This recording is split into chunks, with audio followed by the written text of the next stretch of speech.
So what happened? So why did he lose all his money? He lost all his money not because he didn't give tzedakah. Nagdiel ben Gurion lost all his money because he didn't give enough tzedakah. You hear? His daughter, who was dumpster diving to survive, she said, Rabbi, my father didn't give enough tzedakah. That's why we lost everything. So therefore, Matisyahu Solomon writes that he once brought a wealthy individual to see the Stipler Gaon, Alav Shalom. Rav Yaakov Yisrael Kanievsky. The Stipler turned to Rav Matisyahu and he said, Baruch Hashem, I'm not wealthy. Because if I would be rich, I would not be able to sleep at night.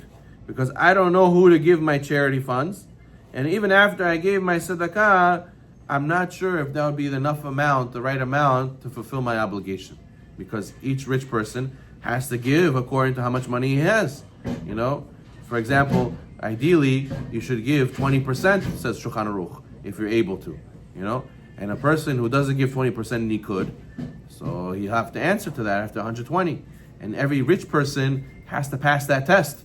So says the Chovot HaLevavot, the guy who's not wealthy, he's going to have bitachon in Hashem. He's going to say, thank God I'm not wealthy, because then I'm not going to have to go through that test. So he says, כמו שנאמר, אחד מן החסידים, שאומר מקום יצילני מפיזור נפש. אמר לו, מה זה פיזור נפש?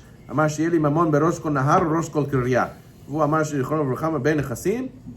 אמר בדאגה, איזו השיר, שמח חלקו. There's a story, says the Chovot HaLevavot, of a guy who used to say, may Hashem save me from scattering of the soul. So he used to tell him, what does this mean, scattering of the soul?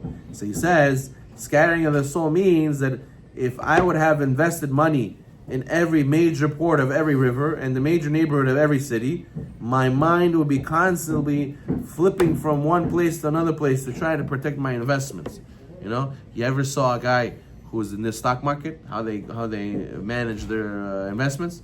He has a huge, like 7-8 screens all over. And he's checking here, checking this graph, checking that, like this, all over.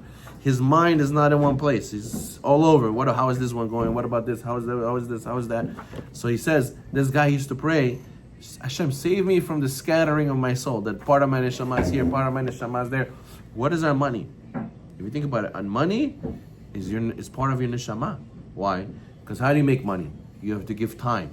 You have to give effort. Where does your time and effort come from? From your neshama. Everybody has a certain time their neshama is in this world. And you gave part of that to make this money. That's why the sages say, if you steal from someone, it's like as if you stole his neshama.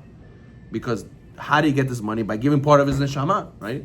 So therefore he says, Hashem, save me from my neshama being in 100 different places. Right? Because if he has investments everywhere, so his neshama is everywhere. It's scattering of the soul. And he says, someone who increases his possessions, It says, increases his worry. You know, it's so funny. The young people, they wish to have a job and be old, right? They when the summer comes, they all want to get jobs and make money. And guys who work, they all wish to be young and say, I wish I had summers like you, that could just sit around, you know, relax, not do nothing. You guys waiting, running to go to work like us. We want to run away from the work. We want to be like you.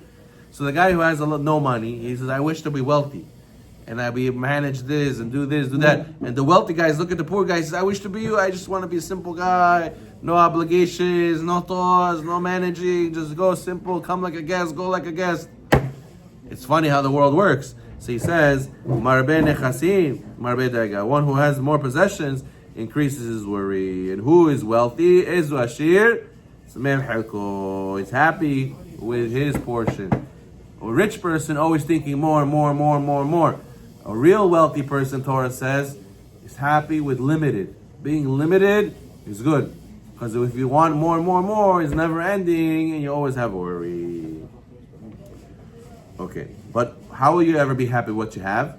Only if you have bitachon in Hashem.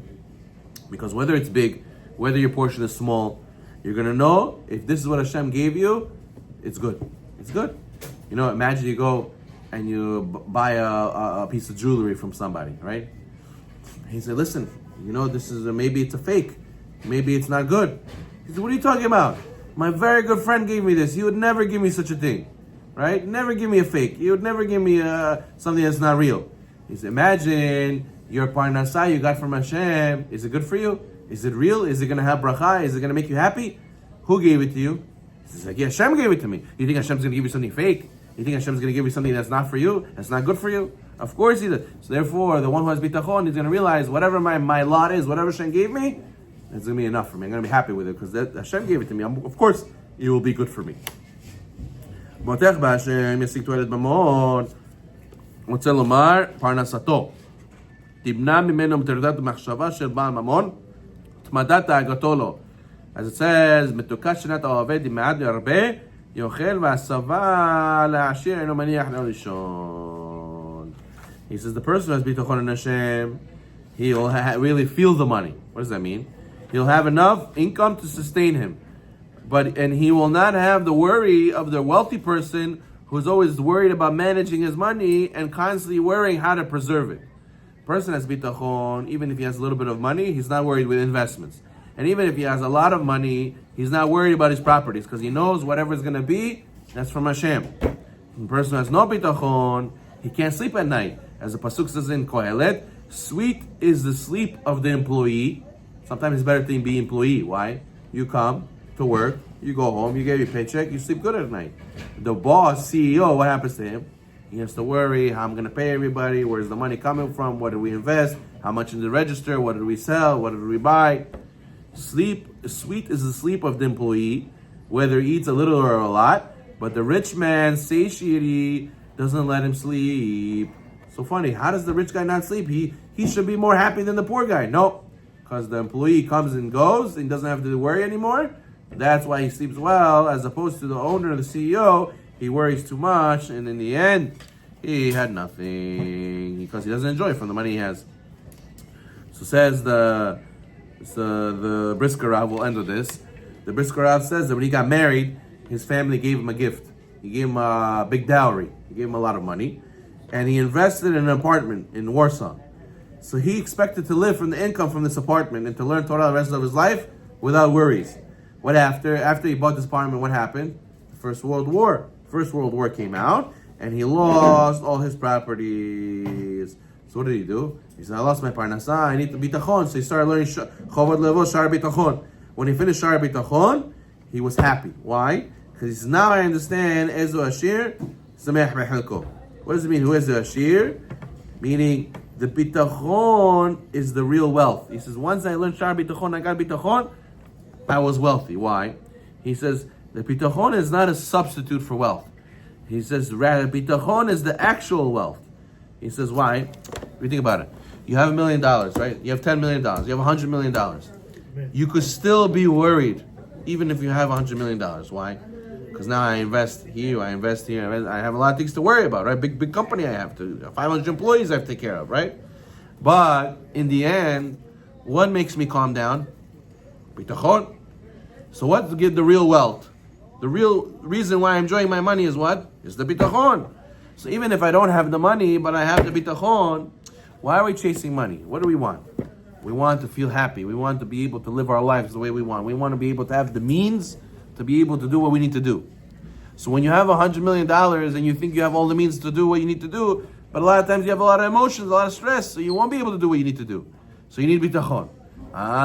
So really what the whole world is looking for is bitachon. Because at the end of the day, that's what gives you the strength, and that's what gives you the ability to do what you need to do. So now Rav Soloveitchik is saying that I lost my money, I lost my apartment, World War destroyed everything, but I still have the real wealth. What's the real wealth? Bitachon. Because bitachon at the end of the day is what gets me through everything. So people are saying, Babki is life. No, bitachon is life.